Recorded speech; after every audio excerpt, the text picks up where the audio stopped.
Hello and welcome to your favourite channel Breno Solution. देखो exercise 22B कैसे करेंगे हम, ये देखो यहाँ पर। ठीक है, ये क्या है, हमारे पास ग्राफ गिवन होता है। ठीक है, ग्राफ से क्या मतलब होता है कि देखो अगर कोई भी इन्फॉर्मेशन मेरे पास ऐसे गिवन है, देखो क्लास में किसी बच्चे के मार्क्स आते हैं 23 25 में से, किसी के 20, किसी के 5 4। ठीक है, सबके अलग अलग नंबर है। ऐसे तुम्हें समझ में नहीं आएगा कि भाई किस बच्चे के कितने नंबर आए, कितना डिफरेंस है।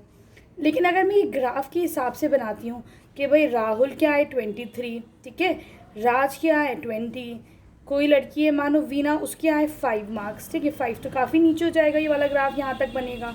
ठीक है, कोई और बच्ची है उसके आए 4 मार्क्स। ठीक है, तो तुम क्या करोगे, ग्राफ देखते ही तुम फ़ौरन समझ जाओगे कि अरे भाई देखो इसमें और इसमें तो बड़ा डिफरेंस हो गया है ना। ऐसे में डिफरेंस नहीं समझ में आ रहा, ग्राफ पेपर देखते के साथ ही में डिफरेंस बड़े आसानी से समझ में आता है। ठीक है, तो ग्राफ पेपर का ये यूज़ होता है। ठीक, चलो अब यहाँ पे पहला क्वेश्चन है, ये क्या गिवन है यहाँ पर। देखो ये जो लाइन होती है ये तुम्हारी होती है एक्स एक्सिस। ठीक है, और ये जो लाइन होती है this is called as y axis. ये जो वर्टिकल लाइन होती है वो वाई एक्सिस होती है, जो हॉरिजॉन्टल लाइन होती है उसको हम एक्स एक्सिस बोलते हैं। ठीक है, दोनों पे अलग अलग डेटा होते हैं, इस पर कुछ होता है, इस पर कुछ होता है। देखो यहाँ पर क्या है, क्वेश्चन नंबर 1 में यहाँ पे तो आप बस कंट्रीज गिवन है एक्स एक्सिस पे। ठीक है, वाई एक्सिस पे प्रोडक्शन गिवन है इन मिलियन टन्स, चावलों का प्रोडक्शन गिवन है। ठीक है, यहाँ पे अलग अलग देखो कंट्रीज हैं। ठीक, तो कौन कौन सी कंट्रीज है, चाइना है, थाईलैंड है, इंडिया है, बांग्लादेश है। देखो भाई रास्ते में जो लोग चल रहे हैं तो उनकी आवाज़ें तुम लोग को आ रही होंगी। ठीक है, चलो अब ये क्वेश्चन है, what is the production of rice in India. Rice का, चावल का इंडिया में प्रोडक्शन कितना है। चलो देखो बच्चों, यहाँ पे ये पूछ रहे हैं what is the production of rice in India. India में राइस का प्रोडक्शन कितना है, तो तुम क्या करोगे, पहला चाइना है, दूसरा थाईलैंड है, थर्ड नंबर पे इंडिया है। ठीक है, तुम इंडिया पे अपना स्केल रखो। ठीक, और ये देखो सामने कि कौन सा उसका नंबर क्या रिप्रेजेंट कर रहा है। देखो इंडिया पे आए हम, यहाँ पे उसको अगर तुम पेंसिल से ऐसे करके स्ट्रेट लाइन बनाते हो तो इंडिया का कितना दिखा रहा है, 100 आ रहा है ना। तो इसका तुम्हारा आंसर क्या हो जाएगा, फर्स्ट का 100 मिलियन टन्स। इंडिया जो है इतने टन चावल बनाता है हर साल। ठीक है, 2005 के बारे में बात हो रहा है, राइट। चलो अभी कह रहे हैं which country is the minimum production of rice. सबसे कम कौन सी कंट्री ने राइस बनाया। तो देखो सबसे छोटा जो बार ग्राफ है, पेंसिल लेते रुको, सबसे छोटा जो बार ग्राफ है देखो वो बांग्लादेश का आ रहा है कि नहीं, सबसे नीचे है बांग्लादेश का, तो लिख दो इसका आंसर कितना हो जाएगा, बांग्लादेश। ठीक है, अभी कह रहे हैं which country is the maximum production of rice. सबसे ज़्यादा किसने चावल बनाए, तो देखो ये है सबसे ऊंचा ग्राफ है चाइना का, तो लिख दो तुम लोग चाइना। ठीक है, अब है which country produces 70 million tons of rice. तो देखो 70 के सामने किस अपना स्केल रखो, कौन सा आ रहा है, ये दूसरी कंट्री आ रही है, क्या नाम है इसका, थाईलैंड। तो इसका मतलब थाईलैंड ने कितना बनाया चावल, 70 मिलियन टन्स। ठीक है, चलो अब आते हैं क्वेश्चन नंबर 2 पे। अब क्वेश्चन 2 में क्या है, इस ग्राफ में स्टेट्स गिवन है। देखो एक्स एक्सिस पे, वाई एक्सिस पे क्या है, measurement of rainfall in mm। ठीक है, कितना पानी हुआ, पानी बरसा। तो कौन सा ऐसा इंस्ट्रूमेंट है, तुम लोग अब मुझे कमेंट सेक्शन में जाके बताओगे कौन सा इंस्ट्रूमेंट है जिससे हम नापते हैं कि कितना रेनफॉल हुई है। एवरीबॉडी नो, सबको पता होना चाहिए। ठीक है, चलो अब ये ए है, Delhi is the state which receives. अब देखो यहाँ पे दिल्ली में सबसे छोटा ग्राफ है ना, सबके बड़े, तो इसका मतलब दिल्ली के साथ मिनिमम आएगा, राइट। अब है name of the state with maximum rainfall. सबसे ज़्यादा कहाँ पे हुई है रेनफॉल, ये दिल्ली है। महाराष्ट्र देखो सबसे ऊंचा ग्राफ जा रहा है, इसका मतलब सबसे ज़्यादा कहाँ हुई है, महाराष्ट्र में सबसे ज़्यादा रेनफॉल हुई है। ठीक, चलो अब है which state has 500 mm of rainfall.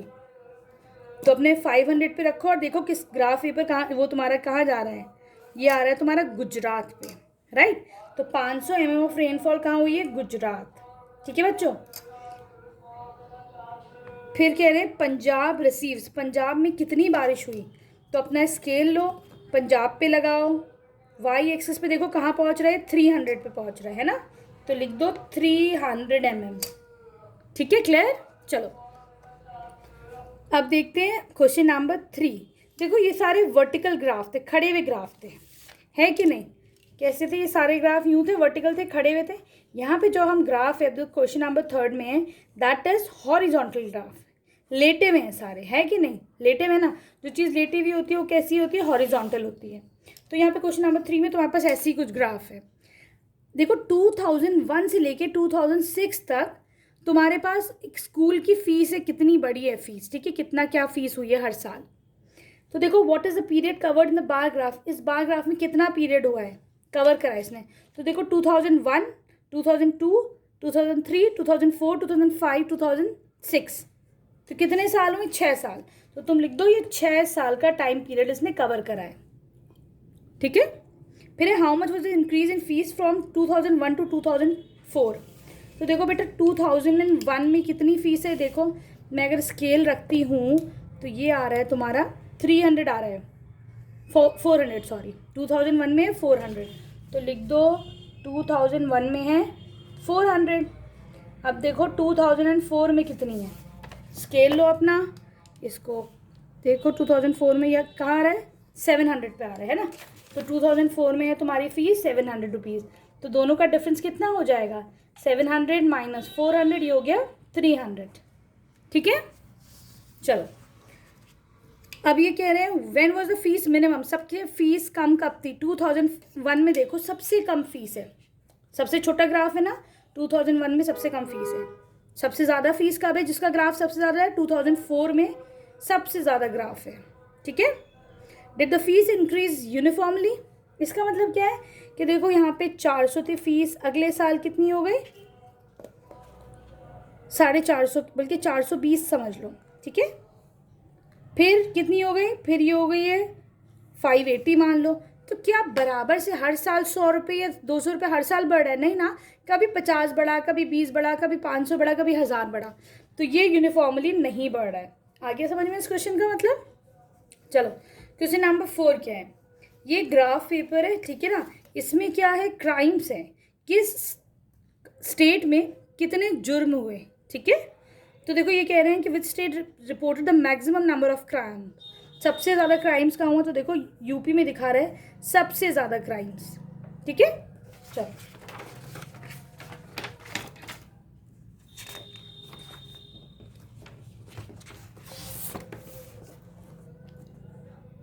Which state had reported the minimum number of crimes. तो देखो सबसे छोटा जो ग्राफ है वो गोवा का दिखा रहा है, इसका मतलब सबसे कम कहाँ पे क्राइम हुए हैं? गोवा में हुए हैं, ठीक है। फिर ये कह रहे हैं what is the ratio of the maximum number of crimes to the minimum number of crime. तो देखो सबसे ज़्यादा कहाँ हुआ? यूपी में हुआ, तो लिख दो 40। यूपी का कितना है? 40, और गोवा का कितना है? 45, वो सॉरी 15। सबसे कम गोवा में हुए, सबसे ज़्यादा यूपी में हुए, तो इसका रेशियो कितना हो जाएगा? 40/15, ये रेशियो होगा। इसको फर्दर सिंप्लीफाई करो, 5 8 40, 5 3 15, ये हो गया 8:3, ठीक है बच्चों। चलो अब ये कह रहे हैं what is the difference the number of crimes of Bihar and Tamil Nadu में कितना वो हुआ, डिफरेंस है क्राइम में। तो देखो बिहार में कितना दिखा रहा है? 35, और तमिलनाडु में 30, है ना। तो बिहार में 35, तमिलनाडु में 30, दोनों का डिफरेंस निकालना है, दोनों को माइनस करो, तो ये आंसर विल बी 5, ठीक। चलो फिर देखते हैं अब ये कह रहा है यहाँ क्या है? एक बच्चा है, पूछ रहे इसमें क्या इन्फॉर्मेशन गिवन है। तो देखो इसमें इन्फॉर्मेशन है कि the information given here is the marks obtain bye Kuber in 5 different subjects, कि कुबेर के 5 सब्जेक्ट्स में कितने नंबर आए हैं, ठीक है। ये एक आंसर हो जाएगा, right. Be in which subject Kuber scored maximum marks. तो देखो तुम अपना स्केल लो, फिर से ग्राफ पेपर पे जाओ, इसको ऐसे करके रखो। सबसे ऊंचा किसका ग्राफ है? मैक्सिमम है ना, मैथमेटिक्स का है, तो लिख दो सबसे ज़्यादा मार्क्स उसके किस सब्जेक्ट में आया? मैथमेटिक्स में, ठीक। ये कह रहे हैं सबसे वीक किस सब्जेक्ट में है? तो देखो जिसका सबसे नीचा ग्राफ होगा, तो वो सबसे नीचे ग्राफ है हिंदी है, तो लिख दो हिंदी में वो सबसे ज़्यादा कमज़ोर है, वीक है। अब ये कह रहे हैं ऐसा सब्जेक्ट बताओ जिसमें एसएसटी से ज़्यादा नंबर हो लेकिन मैथ से कम हो। तो देखो ऐसा हमें साइंस नज़र आता है, साइंस का ग्राफ जो है एसएसटी से तो ऊंचा है लेकिन मैथ से नीचे है, तो ये आंसर विल बी साइंस, ठीक है। चलो क्वेश्चन नंबर 6 में क्या है? यहाँ पे आपके पास ना हाइट गिवन है 5 माउंटेन पीक्स की, अभी कहना है इसको आंसर करना है हमें, which is the highest peak and what is it's height. तो देखो सबसे ऊंचा ग्राफ माउंट एवरेस्ट का नज़र आ रहा है, तो लिख दो माउंट एवरेस्ट। ठीक है, माउंट एवरेस्ट की हाइट कितनी है, तो वो हाइट गिवन है 8,800 मीटर्स, राइट। अब ये कह रहे हैं what is the ratio of the height of the highest peak and the next highest peak.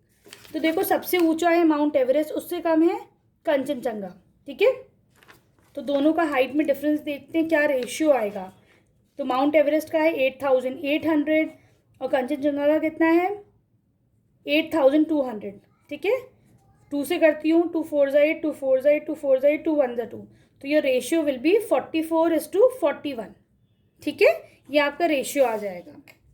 अब कह रहे हैं which is the lowest peak. तो देखो सबसे छोटी पीक कौन सी नज़र आ रही है, अन्नपूर्णा, राइट। तो लिख दो अपना आंसर अन्नपूर्णा। अब ये कह रहे हैं हाईएस्ट और लोएस्ट में डिफरेंस निकालो।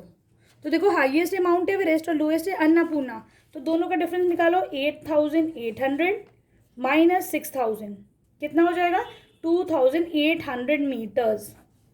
ठीक, चलो अभी क्या ना arrange the height in the descending order. तो सबसे पहले सबसे ऊंची का हाइट लिखो। डिसेंडिंग का मतलब क्या होता है, बड़े से छोटे की तरफ आओ।